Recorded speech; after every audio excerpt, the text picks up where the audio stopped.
Until within about a quarter of an hour of the charge of General Ponsonby's brigade on the Count d'Erlon's corps, the brigade had been standing in line in the hollow behind La Haye Sainte, with their right about 250 yards on the left of the Brussels road.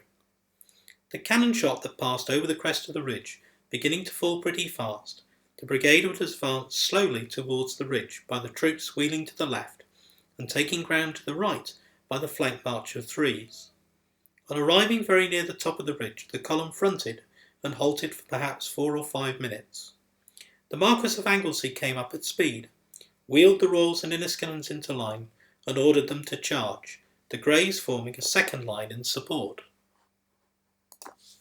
Many of the artillery, I believe all, were ordered to leave or did leave their guns, which were stationed behind the hedges, and they passed through the intervals of our squadrons.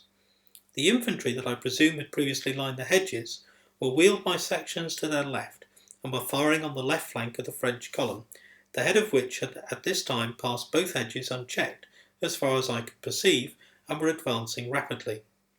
From the nature of the ground we did not see each other until we were very close, perhaps 80 or 90 yards. The head of the column appeared to be seized with a panic, gave us a fire which brought down about 20 men, went instantly about and endeavoured to regain the opposite side of the hedges. But we were upon them and amongst them before this could be effected.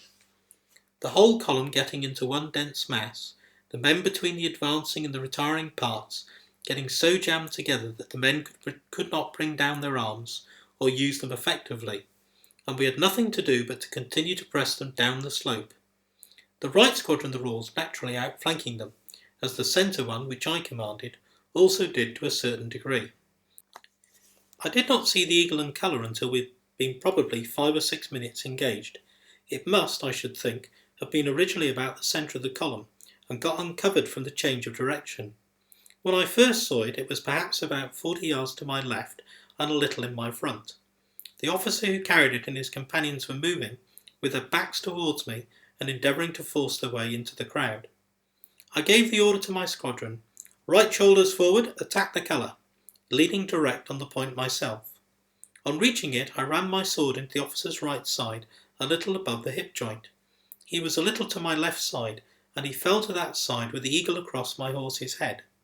I tried to catch it with my left hand, but could only touch the fringe of the flag, and it is probable that it would have fallen on to the ground had it not been prevented by the neck of Corporal Stalsey's horse, who came up close on my left at that instant, and against which it fell. Corporal Stals was standard coverer, his post was immediately behind me, and his duty to follow me wherever I led. When I first saw the eagle I gave the order, "Right shoulders forward, attack the colour," and on running the officer through the body, I called up twice together, secure the colour, it belongs to me." This order was addressed to some men close to me, of whom Corporal Stals was one. On taking up the eagle, I endeavoured to break the eagle from off the pole with the intention of putting it into the breast of my coat, but I could not break it. Corporal Stals said, "Pray, sir, do not break it," on which I replied, "Very well, carry it to the rear as fast as you can."